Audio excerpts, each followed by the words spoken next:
Good morning, and praise the Lord. It is a beautiful Monday, a day that begins our week in this month of September. We thank God because we have already ushered in the month of September, and now we have grace of God to continue, and more so, even having a beautiful morning like this one.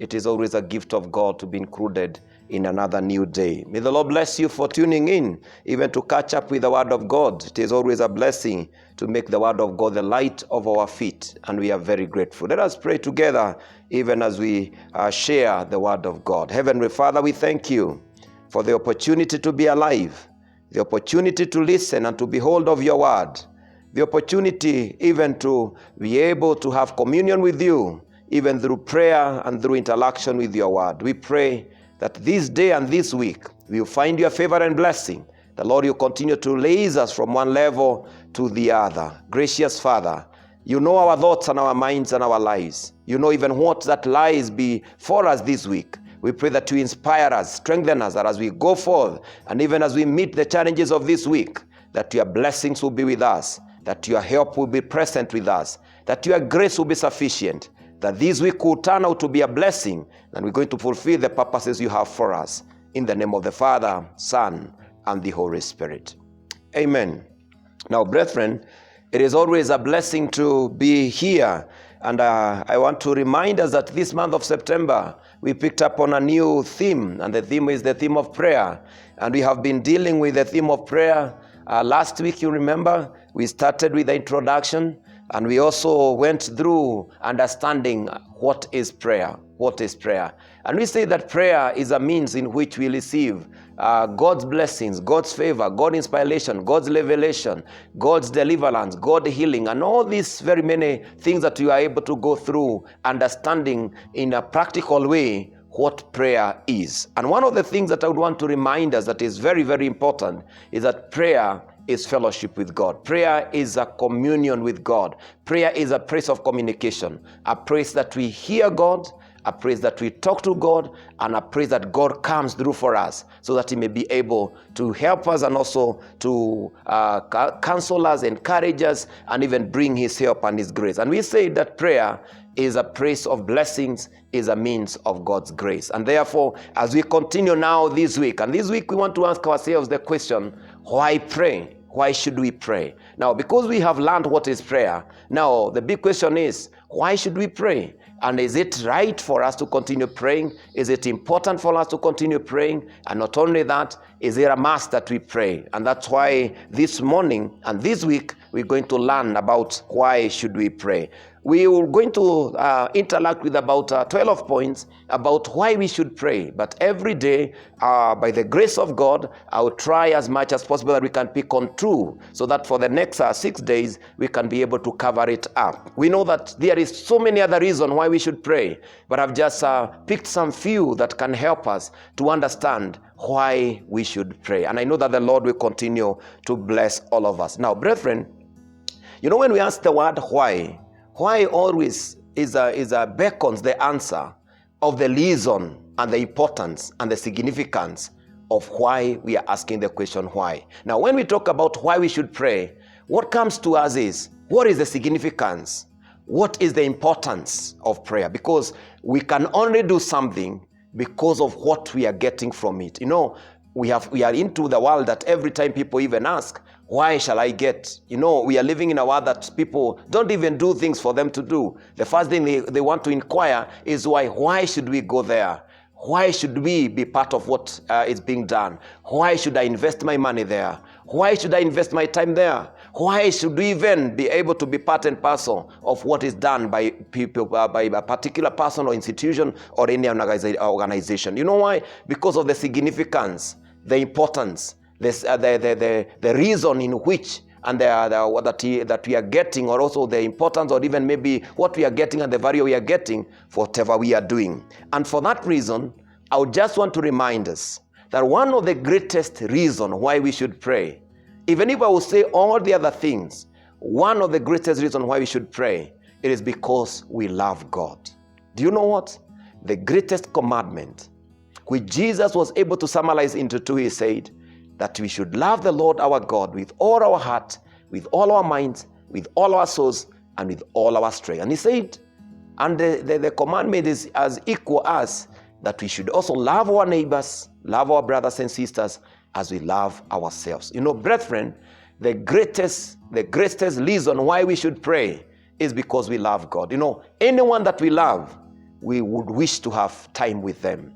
We would be able to take time that we can be able to offer our precious time with the people that we love. We cannot say that we love if you're not able and you're not willing to give ourselves to other people, either to give our time, to give our wealth, to give our skills and talents. Why we should pray is because we love the Lord. And I want to tell you that by our limited mind and strength and skills, we can never love God enough. You remember, he gave his all. Even the Bible reminds us that he gave his only son so that me and you, we might be delivered and also be restored back to him. And don't forget that the first reason why man was created, Adam, in the Garden of Eden, was that he may be able to have fellowship with God. God desired that he may have fellowship with man. And even when the fellowship was broken, you remember, when the fellowship was broken, the relationship was not broken, because what happened? He still belonged to God. And that's why God, over the years, continued following up and pursuing man, that he may be able to bring him back to his fellowship. And that's why he sent his son Jesus Christ, that we may be able to be restored back to fellowship with God. And therefore, why should we pray? Is that we may be able to be in fellowship with our God, to be fellowship with our Maker, to be in fellowship with he who holds our lives, who is the source of everything about us, to be in fellowship with he who can be able not only to take care of us here, but also we shall live with him, and we can be able to live with him eternally. Now, brethren, I want to pick two of whys that we should pray. Number one, I want to bring to you that prayer, by the way, why we should pray. It is important to know that prayer is a service. Prayer is a service. Now, having said that prayer is a service, it means that we are supposed to serve others. Prayer is not a praise of selfishness. Prayer is not a praise of self-centeredness. Prayer is not a praise that me, I, and everything about me. Prayer is an opportunity and a praise that we can serve other people. Therefore, why we should pray is because we are willing, by God's grace, to serve other people. Let me read from the book of Philippians chapter 2 and verses 3 and verses 4. This is what the Bible says, and especially Paul writing to the church of Philippians, he says this: don't be selfish. Don't try to impress others. Be humble, thinking of others as better than yourself. Don't look out only for your own interests, but take an interest in others too. An amazing scripture. It reminds us that as Christians, we are supposed to have an attitude of thinking about others, an attitude of selflessness, that we are supposed to think about others as we think about ourselves. Now, let me tell you some of the things that we are experiencing in the world today. This world is full of a lot of selfishness, a lot of what we call people are clamoring that they can get everything. It is amazing that this country we are treated every day with mega corruption, grand corruption, even from places and things you cannot imagine. Even the issues of the COVID money, and you realize that we have been moved and so called by another interesting spirit of being selfish, thinking about me and myself. And sometimes we are accruing wealth that even we don't need. If I say that, I will not be missing any point. Sometimes we accrued a lot of wealth that even we don't need. Because seriously speaking, and that is a fact, even if I have 10 vehicles, I can only drive one at a time. Even if I have 3 or 10 bungalows, I can only sleep in one bed, but not 2 at the same time. And you know what the devil is doing? He has put a spirit of loving and wanting to get more for ourselves, and we forget others. Prayer is a praise and a discipline of reminding me every time that I pray that I should remember the cause of my brother and the cause of my sister. In other words, I am supposed to give myself in service through prayer, even to pray for others. Those things that I need so much about myself, I should also remember that even if I need dressing, there are guys that are walking out there without clothes because of one or two reasons. There are people who are every time, in fact, we have realized nowadays, even there are people who are going through, sleeping in their house through the window. Because already the landlord has closed their house because they cannot pay the rent. So they are even going through their homes in the window at night. And it is important to know that when you are eating and drinking and you have something that is left, there are people who are struggling even to pay some money to keep them in their houses. And therefore, that's why sometimes when we go to pray, God is able to reveal to us even the needs of others. Prayer is a place of service. Allow me also to say, number 2, today I also want us to deal with that prayer being a praise and an act of obedience. Now, you see what it is important to us to learn, that prayer also, it's a fulfillment. It is answering to the call by Jesus Christ when he said, like last week when we were talking about in the book of Luke chapter 11, that Jesus was able to tell his disciples, when you pray. And that one tells us that it is God has expectations about all of us, that we need to be in a place of prayer. In other words, brethren, prayer, it is not only feeling good in God's presence, it's not a praise only of service to other people and ourselves, but prayer also, it is a praise that we are called to pray. Allow me also to read to you in the book of Mark chapter 1, and verses 35. Mark chapter 1 and verses 35. This is what the Bible says. Before daybreak, the next morning, Jesus got up and went out to an isolated place to pray. Later, Simon and the others went out to find him. When they found him, they said, "Everyone is looking for you." But Jesus replied, "We must go on to the other town as well, and I'll preach to them too. That is why I came." Now, brethren, it is important to realize that something that is so important and something that we need to remember, that Jesus, in his own wisdom, being the Son of God, or being God himself, because we remember we believe in Trinity, and in fact we are in the season of Trinity, remembering the work of God the Father, God the Son, and God the Holy Spirit. One thing that is very evident there is that we are called by God's grace to be in prayer. Why have I read that verse? It is a reminder of all of us that the lifestyle of Jesus was a lifestyle of prayer.